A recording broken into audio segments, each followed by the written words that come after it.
Before we start, I managed to use the wrong table in the outro to the last race, so here are the correct Drivers' Championship standings following the San Marino Grand Prix. Thanks to viewer Toby Highfish for pointing that out. I also referred to the next race being the Belgian Grand Prix, but it is, as you will have no doubt spotted, Monaco. The moral of the story is, don't make videos when you're tired and headachy, or if you do, make sure you watch them back before publishing. Anyway, back to 1985, and fair warning, this is a little bit depressing, so if you want to just skip forward to the Formula 1, here's where that starts. The English Football League season came to an end with Everton winning their first title since 1970, but the last day of the season was marred by tragedy. Fighting broke out between fans of Birmingham City and Leeds United, both among the more notorious clubs for hooliganism, which spilled out onto the pitch, and as the masses of people surged around, a wall collapsed into the car park, killing 15-year-old Ian Hambridge, a Leeds fan who'd been trying to get away from the trouble. In Leeds' neighbouring city of Bradford, meanwhile, an even worse tragedy was unfolding. Bradford City had won the 3rd Division already, and hosted Lincoln City in their last game. With the stands packed with over 11,000 fans there to see their victorious heroes, playing this week in white instead of their usual claret and amber, a smouldering cigarette end was kicked under the main stand and set light to the rubbish that had accumulated there. The stand had been built in 1911 and was scheduled for demolition in a couple of weeks, but it took just 4 minutes for the wind to spread flames through the wooden structure, killing 56 people and injuring 265 more. The British Antarctic Survey reported that there seemed to be a hole in the ozone layer above the South Pole. A group at the University of California had predicted in 1974 that organic halogen compounds like CFCs, chlorofluorocarbons used in refrigerators and aerosols, could have a negative effect on the ozone layer, and the US, Canada and Norway had all banned the use of CFCs in aerosols. But the British Antarctic team's 1985 report shocked the scientific community because it showed that the damage to the ozone layer was far worse than the previous predictions. In fact, satellite photos had been showing the depletion for a couple of years at this point, but it had been assumed that it was some kind of data error or natural phenomenon and ignored. In Philadelphia, the police stormed the headquarters of militant black group MOVE, firing tear gas and live ammunition into an unassuming residential row house, then dropping 2 one-pound bombs on the roof from a helicopter, causing a fire that gutted an entire neighbourhood and killed 11 people, including 5 children, as the police prevented the fire department from attending the fire and opened fire on those emerging from the flames. Anyone seeking a little respite from all the doom and gloom might have gone out to buy the new hit record, Brothers in Arms by Dire Straits, which quickly became the first CD to sell more than 1 million copies and won a hatful of awards. The most successful single from the album, Money for Nothing, with its lyrics of I Want My MTV and a groundbreaking computer graphic video, was a huge hit around the world. The F1 world meanwhile descended on Monaco for its annual visit to the Principality. Over the winter it had looked for a while as if the race might be cancelled. The organisers had done a separate TV deal and Bernie Ecclestone played hardball, announcing that F1 would not race at Monaco in 1985. But in reality, cancelling the most glamorous and sponsor-friendly race on the calendar was never really on the cards, and eventually a deal was worked out. Another deal had been done in the 2 weeks since the San Marino Grand Prix. The Benetton clothing company had come in as a sponsor of the Tolman team and had offered the impoverished Spirit team a fat wad of cash for their Pirelli contract. Gordon Coppock & Co. couldn't really say no, took the money and withdrew from the race, promising to be back later in the year or possibly in 1986.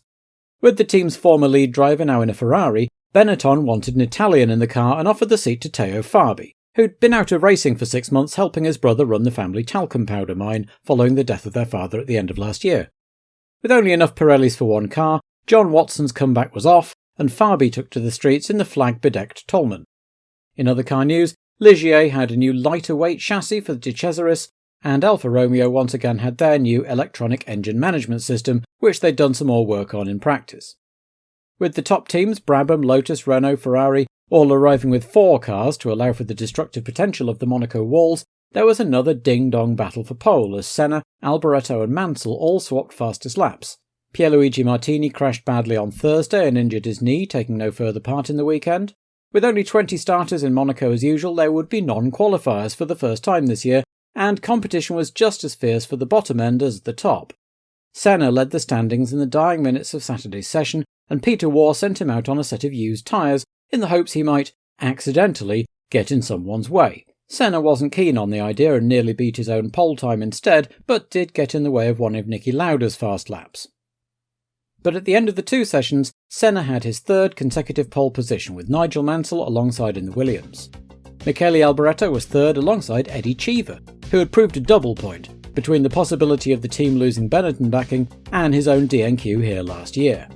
Prost was 5th and Boutsen 6th, ahead of Rosberg. Good drive by De Cesaris, De Angelis in the other Lotus, and Warwick 10th, with Piquet 13th, Lauda 14th and Johansson 15th. Palmer put the Zakspeed 19th, and Fabi squeaked the Tolman onto the grid in 20th, with Quintani, Beloff, a shame after his 1984 heroics, both Rams, Martini, and a thoroughly dejected-looking Eno the non-qualifiers. The green lights went on and 20 cars thundered down to Saint-Devote, with Senna keeping the lead ahead of Mansell and Alboreto, with Prost and Cheever going through side by side. A little further back, a slow-starting Berger was clipped by Tombe, putting both out and damaging Johansson's Ferrari in the process. Stefan limped round to the pits for repairs, but after one more exploratory lap, he was out too. Up front, Senna was still leading Mansell and Alboreto, with Prost 4th and leading Cheever, De Angelis, Boutsen and Rosberg. Senna had already pulled out a bit of a lead in the first lap, and as lap 2 started, Alboreto elbowed his way past Mansell and set off in pursuit. Soon Mansell had dropped even further back and was swamped, with Prost and Cheever making their way rapidly past. The leaders were setting a scorching pace, with Alboreto climbing all over the back of Senna, but Prost was catching the pair, having left Cheever behind.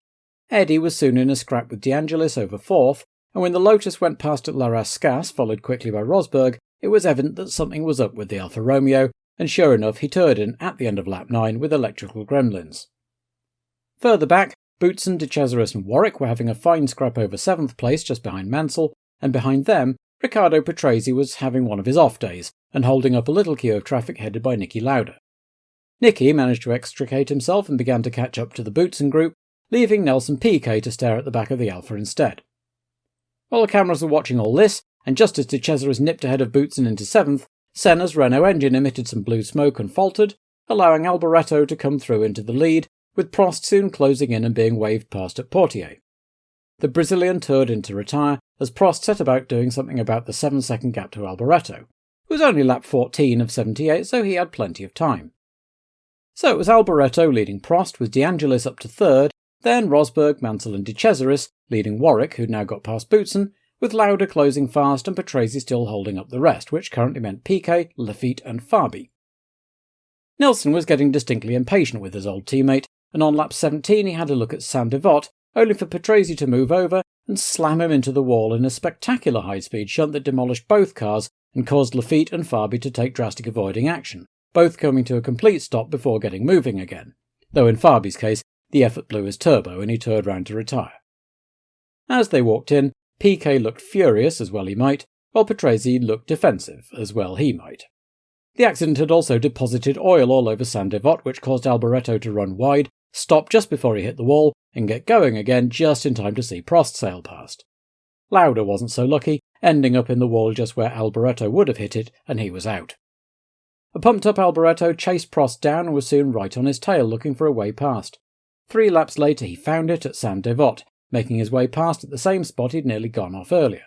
It was stirring stuff. The pair were about 10 seconds ahead of De Angelis, who was all on his own, some 20 seconds ahead of Rosberg, who in turn had De Cesaris and Warwick now breathing down his neck.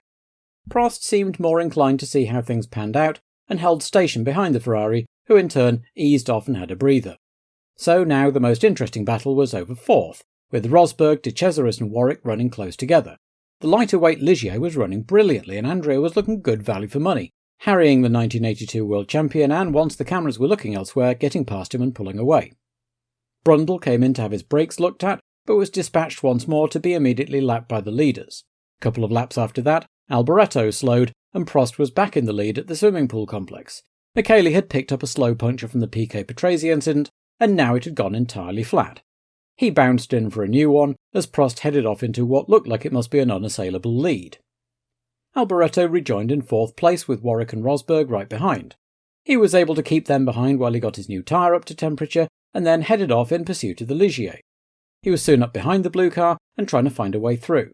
De Cesaris is never the easiest man to pass, and Alboreto had a couple of doors slammed in his face before finally squeezing through on lap 38 at the Mirabeau.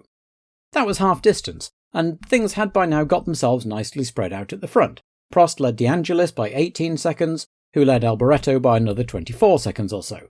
But Michele really had the bit between his teeth and methodically closed in on Elio. Meanwhile, there was a fine scrap going on over 6 between Rosberg and Mansell, with the Englishman tucked up behind his new teammate and all over the back of him. He got through at the Mirabeau and began to pull away, leaving Rosberg to fend off Boutsen as Prost lapped them both. Keke made a stop for tyres to see if that would help matters, and all the while Prost clocked off the laps while Alboreto chipped away at De Angelis' lead. Finally, by lap 60, Alboreto had the Lotus in front of him, and they nearly both came a cropper when Palmer had a spin right in front of them at Saint-Devote, then nearly collected De Cesaris and Boutsen as he recovered. But the interest was on the 2 Italians, top 2 in the championship and not the best of friends off the track. For several laps Michele followed Elio, before squeezing through at Saint-Devote at the start of lap 64. With 26 laps and a 26-second deficit to make up, it seemed unlikely that Alboreto could yet win, but stranger things had happened and he was certainly going to give it a go. As he threw the Ferrari around the track in pursuit of Prost, it started to spit with rain. Not enough to make any appreciable difference just yet, but Prost vividly remembered spearing into the wall with just a few laps to go in the chaotic 1982 race. Not only that, but he was having some problems with his turbo wastegate, emitting little puffs of smoke as he accelerated out of corners and beginning to leak oil over his own rear tyres. As the end approached, Jacques Laffite unlapped himself from De Angelis as he pursued Mansell for the last point, while Alboreto took 2 seconds a lap out of Prost's lead. Alain held a slide in La Rascasse, and then the rain started to fall properly, but Alboreto wasn't catching him fast enough, and as long as he could keep it on the track, he would have the win. True to his clinical reputation, Le Professeur did just that and took his second Monaco win in a row in considerably less controversial circumstances. Michele Alboreto took a fine second place after driving a great race, with De Angelis third. Andrea De Cesaris took an equally fine fourth place after a good drive, with Warwick fifth, and Laffite just pipping Mansell for the last point to make it a great afternoon for the Ligier team.